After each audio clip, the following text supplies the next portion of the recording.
سوال ہے، آج مسلمانوں کو ISIS کے نام لے کر بدنام کیا جاتا ہے.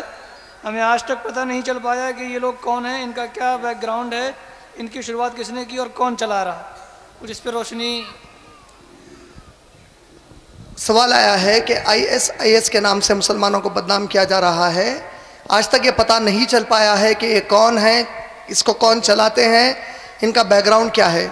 دیکھیے، جہاں تک انڈیا کا مسئلہ ہے، انڈیا میں جیسے میں نے کہا کہ انٹرنیٹ ایزی ایکسس ہونے کی وجہ سے بعض وقت ہمارے نوجوان بچے جس کے پاس دینی تعلیم کا زیادہ بیک گراؤنڈ نہیں ہوتا، اور یہ جس طرح یوٹیوب پر یا فیس بک وغیرہ پر چیٹنگ کرتے ہیں یا ہندی کے یا دوسرے کوئی موویز دیکھتے ہیں، اسی طرح جب یہ لوگ چند ایسے ویڈیوز دیکھ لیتے ہیں جو ISIS تنظیم والوں نے ڈالی ہے جس پہ مسلمانوں کے ساتھ ظلم ہوتا ہوا بتایا جاتا ہے، یا اس طریقے کے کوئی ویڈیوز آتے ہیں، تو اچانک ان کے اندر ایک رجحان پیدا ہو جاتا ہے. اور وہ رجحان یہ ہوتا ہے کہ بھائی اگر میں مسلمان ہوں تو اب مجھے کچھ کرنا چاہیے، ہمارے پر اتنا ظلم ہو رہا ہے. اور یہ ایک قسم کی پروگرامنگ ہے. نتیجے میں یہ بچے اچانک کچھ ایسے اقدام کرتے ہیں یا یہ ویڈیوز کو فردر شیئر کر کے دوسروں کو ذہنی طور پر تیار کرنے کی کوشش کرتے ہیں، جس میں انٹیلیجنس ایجنسیز جب ان پر ہاتھ ڈالتی ہیں تو تب پتہ چلتا ہے کہ یہ لوگ کچھ ایسے ویڈیوز شیئر کر رہے تھے جس کی کئی بار والدین کو خبر نہیں ہوتی، کیونکہ اکثر والدین کو، آج جو بڑی عمر کے والدین ہیں، ان کو اسمارٹ فون یا اسمارٹ گیجٹس استعمال کرنے کے بارے میں اتنی معلومات نہیں ہے جتنی نوجوان نسل کو آج معلومات ہو چکی ہیں.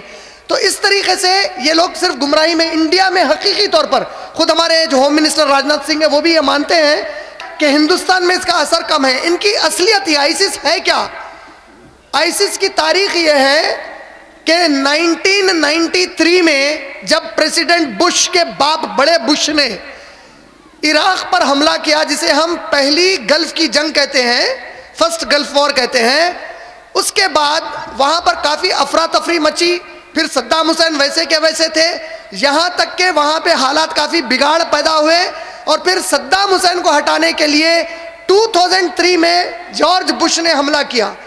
2003 میں جب جارج بش نے حملہ کیا تو اس کمبخت نے اتنی بڑی تباہی مچائی. اس کی وجہ یہ تھی کہ کئی لوگوں کو شاید عراق کے بارے میں ایک بات معلوم نہ ہو، ان کے علم میں لانے کے لیے عراق میں 55 سے 60% قوم کی آبادی شیعہ کی ہے، اور 45 سے 40% آبادی سنی کی تھی. یعنی عراق میں شیعوں کی تعداد زیادہ تھی، سنیوں کی تعداد کم تھی. لیکن حکومت پر صدام حسین سنی حاکم تھے. جب یہ حکومت کر رہے تھے تو ان کے بارے میں آتا ہے کہ اپنی حکومت بچانے کے لیے یہ اکثر سنی اور شیعوں کو لڑاتے اور سنیوں کا ساتھ دیتے اور شیعوں کو مارتے تھے.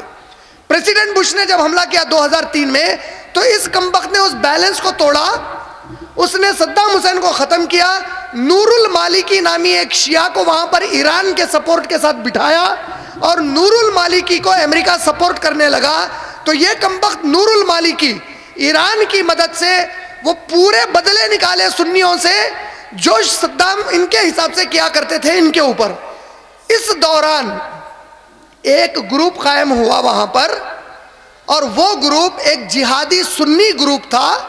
جب اس کو قائم کیا گیا تو اس کو قائم کرنے والے ایک مسلمان سنی نوجوان نے سنی مسلمانوں کو جمع کیا، اور ان کو سنی بعض ممالک نے بھی سپورٹ کیا.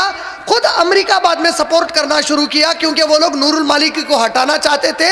اور جب یہ 2006-2007 میں کام شروع ہوا تو بالآخر نور المالکی ہٹایا گیا وہاں سے، اور یہ سنی جو گروپ کو سپورٹ ملتی رہی.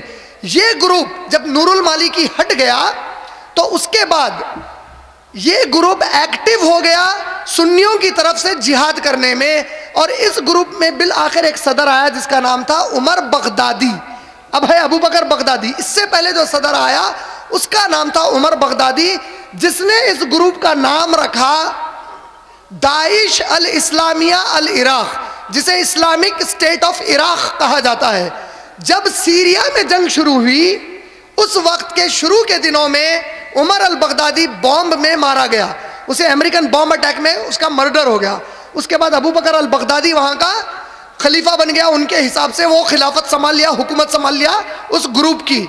اس نے ایک شخص کو اپنے گروپ میں سے جو سیریا کا رہنے والا تھا اسے سیریا بھیجا بشر الاسد شیعہ سے لڑنے کے لیے.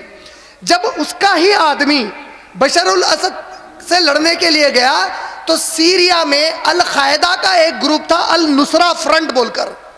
النصرہ فرنٹ کا دوستانہ تھا زہروی سے جو القاعدہ کا لیڈر تھا. یہ شخص جا کر بجائے ابو بکر البغدادی کے ساتھ ان کی قیادت میں لڑنے کے, جسے ابو بکر بغدادی نے سیریا بھیجا تھا, یہ شخص بیعت کر لیا نصرہ فرنٹ اور ابو الزہوری پر. یہ ابو بکر بغدادی کو برداشت نہیں ہوا. ابو بکر بغدادی اب سیریا میں ڈائریکٹ انٹرفیئر کیا اور اعلان کیا کہ آج کے بعد ہم لوگ صرف اسلامک اسٹیٹ آف عراق نہیں ہے بلکہ Islamic state of Iraq and Syria ہے. آئی سے اسلامک, ایس سے اسٹیٹ, آئی سے عراق, ایس سے Syria, Islamic state of Iraq and Syria. یہ وہاں پر جب گیا اس وقت اس کو سب سے بڑا سپورٹ کرنے والا جو ملک تھا وہ ایران تھا. ابو بکر بغدادی کو سیریا میں سپورٹ ایران نے کیا. آپ جانتے ہیں, آپ تعجب کریں گے, ایران تو شیعہ ملک ہے, پھر اس نے سپورٹ اس کو کیوں کیا؟ کیونکہ ابو بکر بغدادی کو غصہ تھا نصرہ فرنٹ کے سنیوں پر اور القاعدہ کے سنیوں پر کہ ان لوگوں نے اس کے آدمی کو اپنا بنا لیا, تو یہ بشر الاسد سے پہلے ان سے بدلہ لینا چاہتا تھا, یہ سنیوں سے. نتیجہ اس نے ایران کی مدد سے, شیعہ کی مدد سے سنی مسلمانوں کو سیریا میں قتل کرنا شروع کیا, اور وہ مقامات جہاں بشر الاسد کو ہرا کر سنی مسلمان قابض ہو گئے تھے, ابو بکر بغدادی واپس سنی مسلمانوں کو قتل کر کے وہ علاقے بھی قبضے میں لے لیا. اس کے ذریعے سے بشر الاسد پیٹرول خریدنے لگا, رشیا پیٹرول خریدنے لگا. یہ واپس پلٹ کر عراق میں آ کر سنیوں کا قتل شروع کیا, اور اس نے اپنا پہلا مقصد یہ بنایا کہ جو کوئی سنی مسلمان اس کو اپنا خلیفہ نہیں مانتے وہ کافر ہیں, وہ مسلمان نہیں ہے, اور وہ ان سب کو ختم کرنا چاہتا ہے. آپ اور میں بھی اس کی نظر میں کافر ہیں. اس کی پوری سپورٹ اور مین بیکنگ اسے ایران کر رہا ہے, اسے سنی مسلمان کوئی بھی نہیں کر رہے ہیں. لیکن میڈیا میں پبلسٹی اس طرح دی جا رہی ہے چونکہ یہ خود کو سنی بولتا ہے تو ساری دنیا کو یہ غیر سنی میڈیا, ایران کا میڈیا یہ باور کرا رہا ہے کہ دیکھو سنی کس طرح دہشت گردی کر رہا ہے. دراصل مسئلہ یہ ہے کہ یہ سنی تیرا دوست ہے جس کے ذریعے سے تو اپنے مقاصد پورے کر رہا ہے. اس لیے میرے نوجوانوں سے گزارش ہے کہ دکھنے میں تو سنی ہے لیکن کام ان کی مدد کا کر رہا ہے. دماغ لگا کر سوچئے کہ یہ کمبخت نہ ایران سے لڑ رہا ہے نہ اسرائیل سے لڑ رہا ہے, مار کس کو رہا ہے؟ سب سے زیادہ سنیوں کو مار رہا ہے. یہ کیسے مسلمان جہاد کر رہا ہے پھر؟ تو کمبخت یہ دہشت گرد ہے. امید میرے اس سوال کا جواب میں نے مکمل کر دیا انشاءاللہ. جی ماشاءاللہ.